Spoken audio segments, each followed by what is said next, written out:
Hey, family, welcome to the Hub.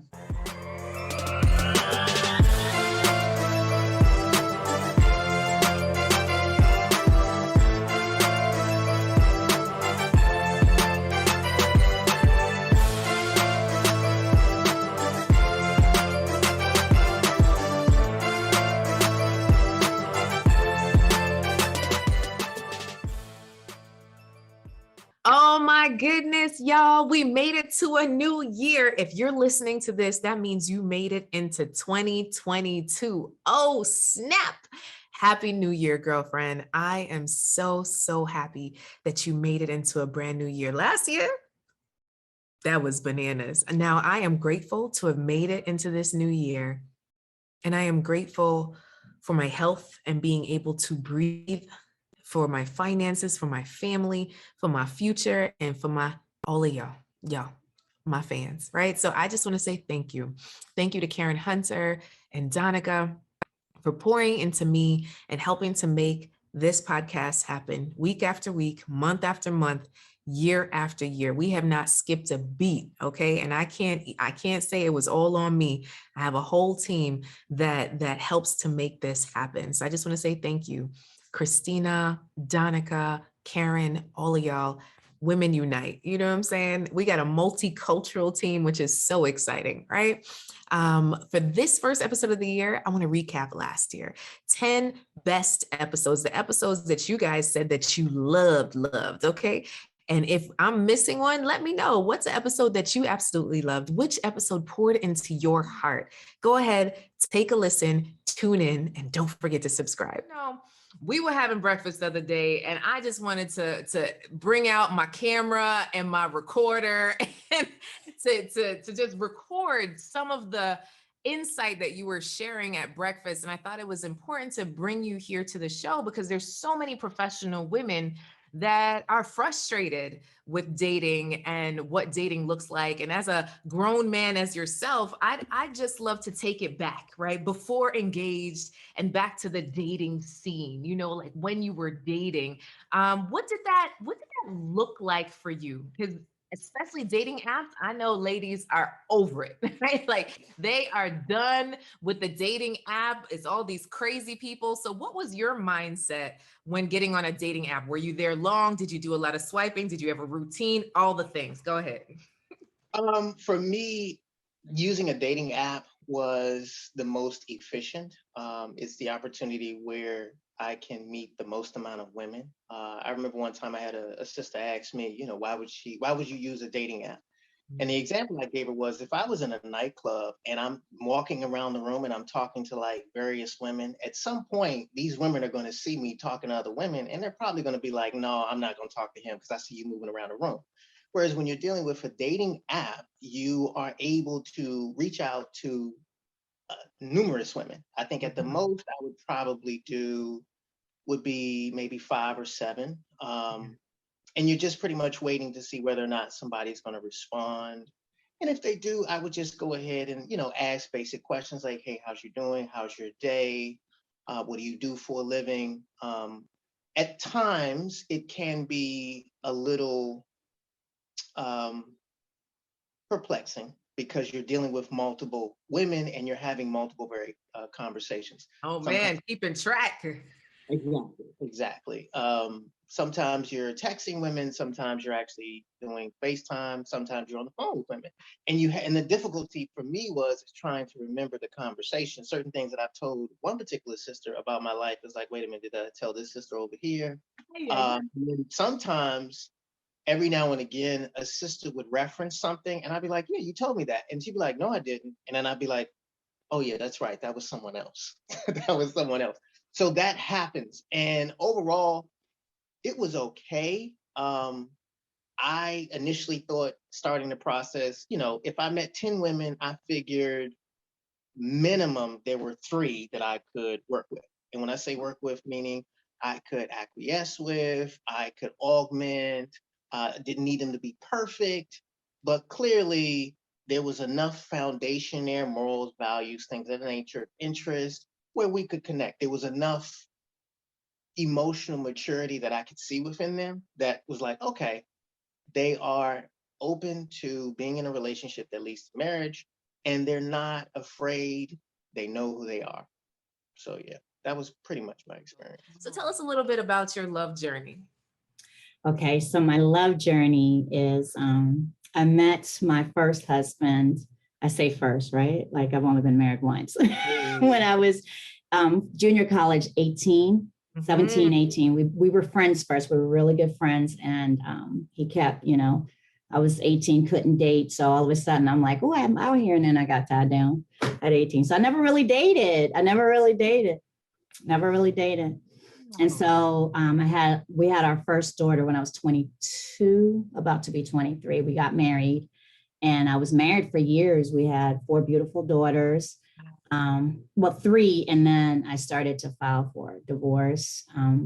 But I don't believe in divorce, so I thought I was just going to do a separation. So I ended up pregnant with my 4th daughter. I was almost 40 years old, pregnant, making $40,000. Because I didn't have to work. I was just working for fun. So that did not work out. It's, it was traumatizing. By the time the divorce was done, my divorce, and I say 7 is a good completion number. It was 7 years that we had started the journey.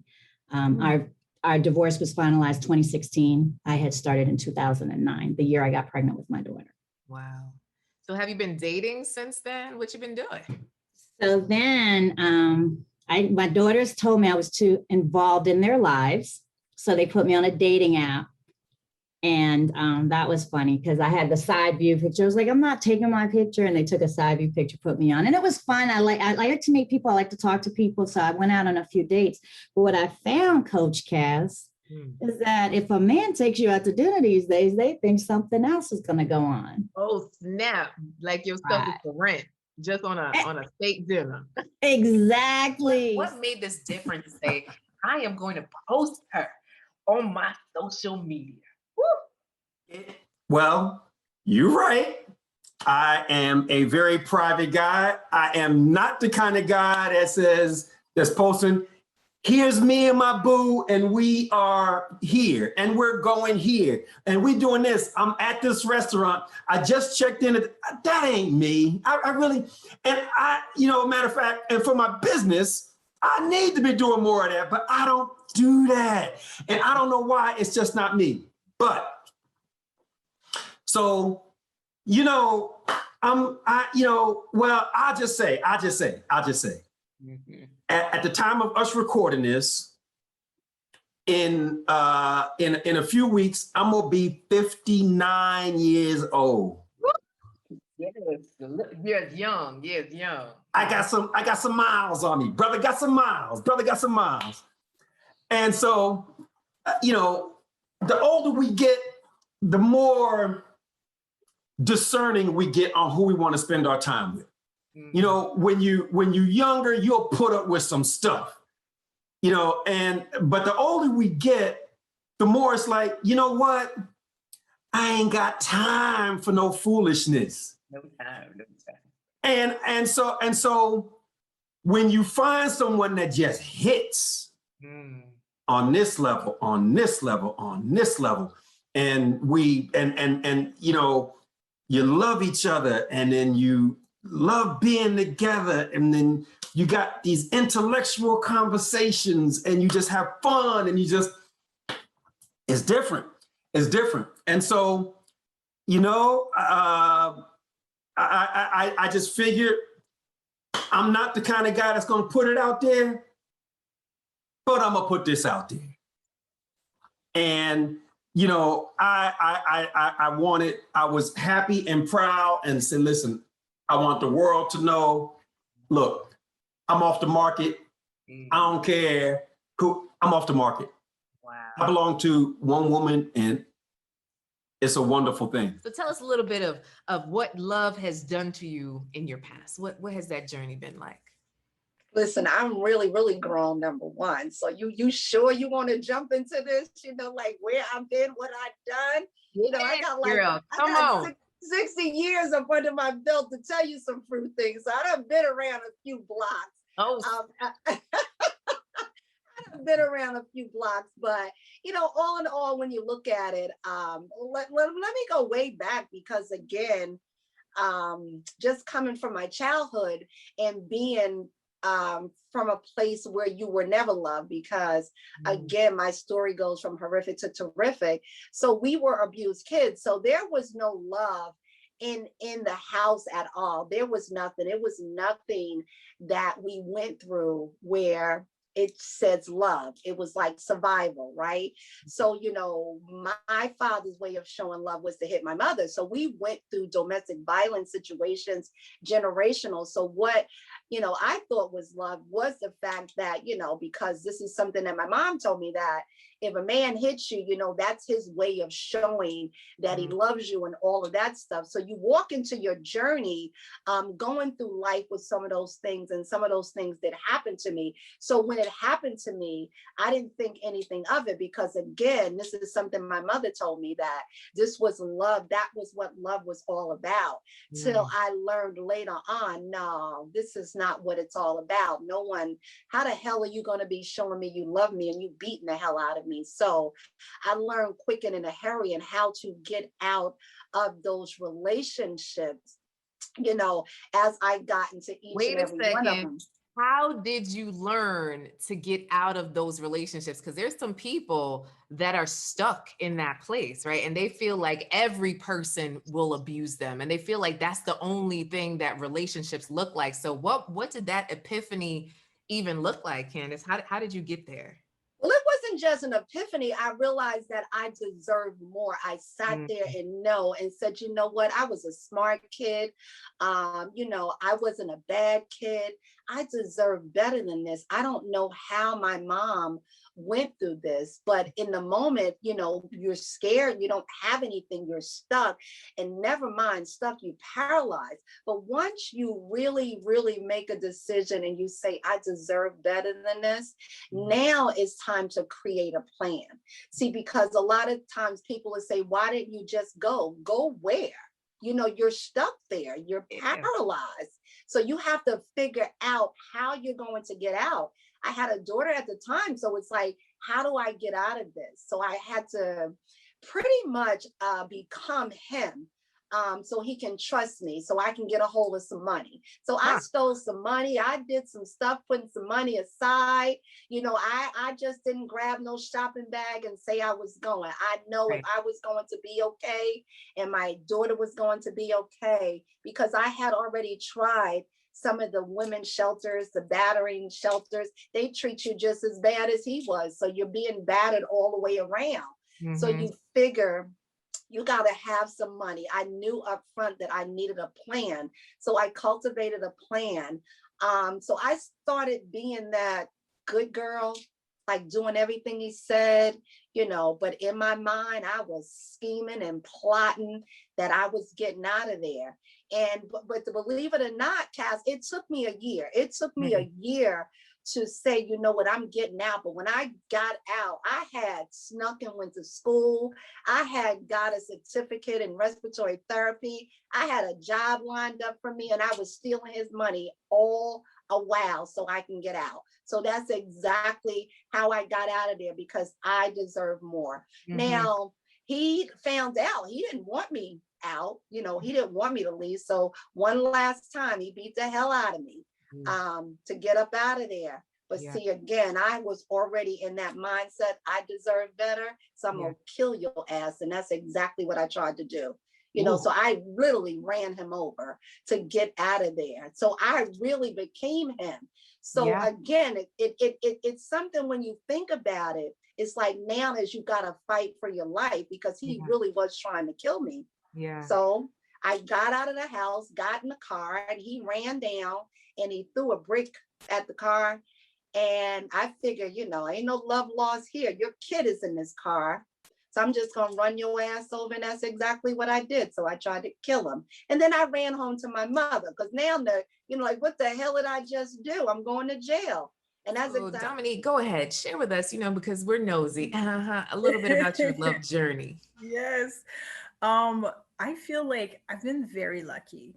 My parents were together for 43 years before my mom passed away, and I've always been like the hopeless romantic. I just love love. I want to be loved. I want to find my Prince Charming, and it just doesn't really happen. I'm still waiting. And at this point in my life, I'm 40 years old, and it's like I've been through it all. And I've had like different phases. I feel like at some point, like when you're 40, I feel dating is so much different than when you're 20. In my Yeah. 20, I could go out and I would be like, oh yeah, so how many numbers am I gonna get tonight? Like I would just be so excited. But like, I would have fun dating. And I went through a phase where it's basically, like when you're young, I feel like I was attracted to a bad boy, like the guy that's typically super ambitious, driven, successful, very good looking, but kind of self-centered and a little bit of an Hey. a-hole, right? Mhm. And I don't know exactly what was happening at that point, but like I feel like maybe I needed some kind of validation. It would be like, oh my gosh, I got to talk to him, or he's giving me a little bit of his time. And it'd be like, those guys would be like really busy. And it'd be like, oh yeah, like, you should feel very lucky, very privileged. I'm giving you some of my time, but I'm so busy and I'm talking to her and I'm talking to her and I'm talking to her. And in my mind, I'd be like, oh my gosh, he's giving, I get a little bit of piece of his time. It's so cool. But, went over that phase. That was a long time ago. Mhm. And then I went through a phase where I was born and raised in Montreal, right? That's where all my friends and family are. And I feel like dating when you're in a familiar environment is different. At some point, you're Mm. like, I've seen everybody. Like I feel like everybody know each other. I Mhm. moved to Vancouver and I stayed there for 4 years. And they were like, I didn't understand the dating scene over there. I feel like each city has its own kind of like dating scene and trends and dynamics. And when I was over there, I kid you not, I was celibate for 3 years. Like Mm. nothing was happening. I Oh, turned so it 30. wasn't on purpose. It was just Yeah. like there's just nobody. Like I feel like at first I was just like, no, let me just take a little bit of a pause. And then Mm. there was nobody around. Like there was just no one. And I was just like, well, I might as well keep this going. I'm gonna wait for my future husband or my next boo or whatever. And then I moved to Toronto and I was just like, okay, that's it. I think I've learned the lesson. I really was trying to like focus on myself. And I feel like when you take sex out of the equation, it Mhm. just, like it you see everything. You see Yeah, when guys are that's trying to get in your that's pants a good right thought. Mhm. away. like you see through a lot of things. You got a clear mind. Like I feel like so I like that experience. I learned a lot about myself. And then I was just like, okay, I learned my value. I learned everything. Let's just get back in the market. And it was just like more happening. There were more people in Toronto, obviously, where I am today. Guys would approach me, like, because over there, didn't like, it was just, it was dry, right? There's nothing Yeah. happening. So, yeah, I got back into the market.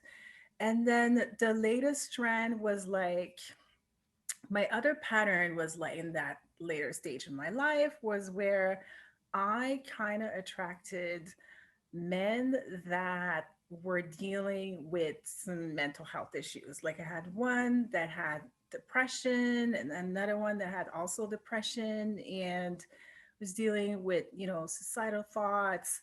It was very And heavy. this And is all in Vancouver, this is in Toronto. Toronto. Okay. Um, and it was kind of like heavy. And I was just trying to figure out like what is going on? What is happening with me, right? What Yeah. is So we just want to get a little bit nosy, Donnell. So can you share with us a little bit of your love journey? Sure. I mean, I'm basically an open book, so I have no problem with it with any of this. I am turning 40 in a couple of years, or a couple of years, couple of months. It's all right, it happens. Um, I've dated off and on for past, let's just say past 7 years, but I haven't really been serious with anybody. Mm. Like there's no titles, no okay, everybody, this is my girlfriend. It's just, okay, hey, there's that girl, oh yeah. And everything is good. Yeah. The thing is, and I'll be the first person to admit, yes, there was some self-sabotaging on my end. A lot of people have trouble admitting that. But yeah, I will admit it, there was some self-sabotaging. But at the same time, I don't think I was mentally, emotionally, spiritually ready to be in a serious relationship at that time. Wow. So Yes. what do you think has shifted now? Well, would you say that you're mentally ready? I would definitely say I'm mentally ready now. Mentally, physically, spiritually, emotionally, all of that, yes. So what changed for you, Donnell? Honestly, me. Like just the way I've seen life, the way I've seen things. Like I grew up like, okay, I don't want to stereotype and say, oh, Jamaican men, this, and this, but like with my cousin's influences, my uncles, everybody living their best life out there. Yeah, I have this girl here and this girl there and Ray. And it's like, I wasn't really looking to be, okay, I want to do this. Inside, I wanted to be that person. Like, if you meet any of my friends, they'll tell you, oh, Donnell, he's going to be a great dad one day. He's always around the kids. They flock to him. He's the cool Uncle Donnell and all of that. So I wanted that, but at the same time, I wasn't really ready to accept that into my life. Like I didn't want to have to grow up, so to speak. So come on, Jay, we kind of nosy here on the show. So we want to know a little bit about your love journey. Oh, wow. It's been a long journey. Let me tell you, Cass. Listen, but let me expound on the crown corrector. The crown corrector entails correcting the crowns or putting jewels in other queens' crowns, right? To help them know their value, their self-worth, who they are, what the boundaries are, what they will accept, what they won't accept, being who they are, right? Yes. Without apology. All right. So that's being the crown corrector, right? Yeah. Also being strong in who you are. Again, knowing your worth, knowing your value. So that's what entails the crown corrector. Straightening crowns one crown at a time, right? Building the queendom. All right.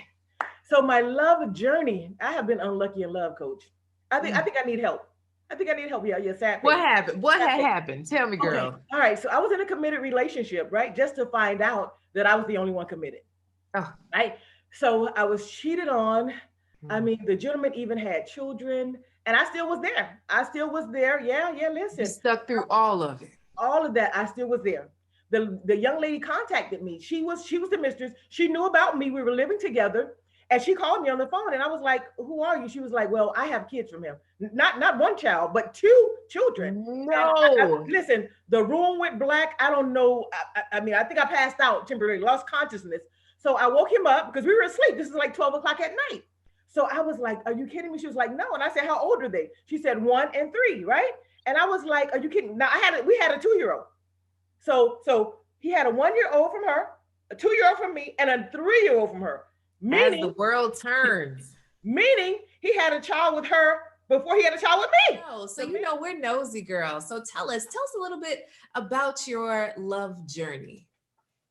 My love journey is a slow one, I guess is the best way to describe it. I've had relationships in the past, and they just haven't worked out for whatever reason. Timing is usually what has been the issue. Either I wasn't ready or they weren't ready.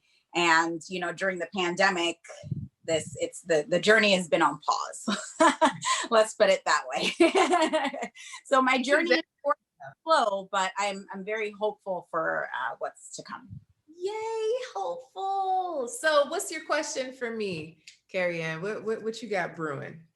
So I am a traveler. So I'm a travel medical speech pathologist. So I go from city to city 3 months at a time.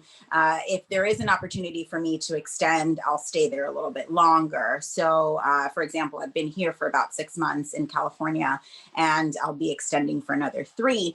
So my question to you is, what's your advice for a woman who is a mover and a shaker and is going around? How do we meet people, and how would you approach that conversation when that comes out? Because I feel that's always a concern for people is, well, you're going to be leaving soon. So Tennille, please do share with the audience because we're nosy. Tell us a little bit about your love journey. Yeah. So since y'all nosy and whatnot, I guess I'll just have to give you the tea right now. So my love journey is one for the books because I am the urban legend. I am somebody who married my ex. You married your ex? No way. Yeah, I married my ex, girl. So okay, so how did that even happen? Where did you meet? What made you break up? And what happened? Yeah. So in my 20 something age, I met him on Craigslist, and I'm like really telling you the tea. You were looking for a maintenance man. I was not. I was looking for love, girl, and I found him on Craigslist. Yes, I did. And this is like before the Craigslist killer. Okay, so it's before like things got shady. This was like mid 2000s, and so I posted this ad. It sounds so lame. So I posted this ad on Craigslist, like women seeking men, and I just shared my story of like BBW, and I want love, and I'm quirky and fun and all this stuff. And I actually just wanted a date for Valentine's Day, and he actually ended up messaging me. And he wasn't my style at the time. I was like, because at the time I was really into white guys. I was like, nah, he's black. And I was like, no. And so we dated. No, I'm sorry. So what happened was I was watching Raheem Devon, and this song came on, and then this during time of MySpace, where I went to his MySpace page, and that song was playing, and I was like, oh, there might be something about this guy. I like him. And that's how it started. So I had to thank Raheem Devon for making me give this guy a chance. And so we dated for 2 years, and it was a rocky relationship. He had his own thing. We would get back together, break up, get back together, the whole thing. No. Yeah. And then we broke up where I had enough, and he started dating somebody else. I was single during that 4-year period. I was actually celibate. And I know that it sounds really trite to say this, but like I found myself. I found my relationship with God. I found myself, how I work, loving myself, dating myself. I went to the gym, went to church. I just like enjoyed the things that made me who I am, helped me feel rooted in who I am. And somehow I stayed really good friends with a mutual married couple, a mutual friend that's married, and they invited me to their gender reveal party for their firstborn. And so I went, and I was like, well, is he gonna bring his girlfriend, because I knew he was dating someone. And they were like, no, it's just gonna be him. And I went, and he was like, hey, shocked to see me, and we ended up reconnecting. I was like, no, I'm not interested. No, we can be friends. But I truly, when I said that, I was happy being alone and not. She said, he's just a friend. Oh, baby, you got what I need. Yeah, like it's the truth. I was like, no, we're just friends. Like I have no interest in you. Because of the hurt and how much work I did on myself, I just wasn't willing to go down the route. But what happened was I prayed this simple prayer to God. Actually, it wasn't quite. It was simple to me in terms of its consistency. And every day for a year, I would drive down this on-ramp to work, and I would pray for my husband. I would pray for somebody who was confident and strong, and somebody who was kind. And I prayed over him. I prayed over, if he's in a relationship, I hope he's learning from this relationship. I hope that he's getting what he needs and he's not broken, God. I hope that whatever he's going through right now, since he's not with me, Lord, that it's a lesson. So when we do get together, I don't have to be his teacher. And I did it every single day for a year. And I said, God, I want my husband to shout his love for me from the rooftops. Because my picker is, I know we talked about this, like my picker is a little off. So I'm like, you know what? I want you to let me know that this is my husband. And by doing so, I want him to say, I'm going to marry this girl. So back to the gender reveal party, I told him, no, I don't want to be with you. And he walked me to my car. And when he went back into the house, and this is my husband, who's like pragmatic and quiet and just not not the guy who's Mr. Gregarious. Okay, he's the guy who's like in the corner, like, hey, I don't want to talk about this, or I don't talk to you. So he said, hey guys, that woman that just left right now, that's my wife. No. Yeah. And how I knew this, because my girlfriend was like, hey, the craziest thing happened, because she was trying to get me to talk to him again, and I was like, no. I was fighting everybody, child, and I was fighting everybody. No. And she said, well, okay, fine, but he said the funniest thing. He said that you're his wife, and I was like, I'm sorry, what? I'm sorry, what? I said, excuse me. Now, so good brother, I had to bring you on this show because I know the struggle has been real, and I really want to talk from first the male perspective, right? As someone who was looking intentionally for love. I feel like, you have been about this journey, and there's so many women that feel like, guys have all the options, and we are only left with a few. So I'd love to take it back to your single times. And what would you say were your main experiences or main struggles as a single man really looking for a good quality woman? Mm-hmm. So first of all, hello, everybody. Before I dive into this, please note these are all of my opinions, and you have to take what I say not as maybe an attack or anything, but you have to self-reflect. Okay. Let me write that. Mm-hmm. So you don't look for love. Love finds you. Okay. That's on both sides. Because you have to be willing to submit to the process of it all. So if you feel like, oh, there's not a good person out here for me, X, Y, and Z, it's because you're not committed to your personal goal of finding love. That's number one. Love it. Now, South Florida dating scene, where is this podcast is everywhere? It is, but we can talk about South Florida dating scene. Well, South Florida, most major metropolitan cities, dating scene is trash. I'm going to sit up here and tell you that it's trash. I'll tell you why. Because people's expectations are effed up. Let me tell you why. Why? Most women, especially, and I'm probably going to get slaughtered with this, but it's fine. I don't care. I'm married. My wife loves me. Whatever. Most women want to come with this traditional sense of dating. But they have expectations of traditional sense of dating. But this is my big ass but. They do not bring the traditional sense of dating to the situation. Oh, please do explain, sir. Example. So you expect a man to pay, open your doors, treat you right, X, Y, and Z. But there's also a lovely place called home.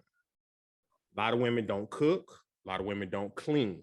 A lot of women don't pick up after themselves. And they starfish in bed when it comes to sex. But you still, yes, starfish. You got 5 limbs in your head, starfish. But y'all expect these traditional things to happen. Now that goes both the same way. A man needs to provide and show that he can protect and lead and all this other good stuff. Now, man's supposed to pay for it all. This 2021 stuff done went high. We ain't paying the same prices as our grandparents and parents were. A little bit more expensive. Just a little bit. Everything's a lot more expensive.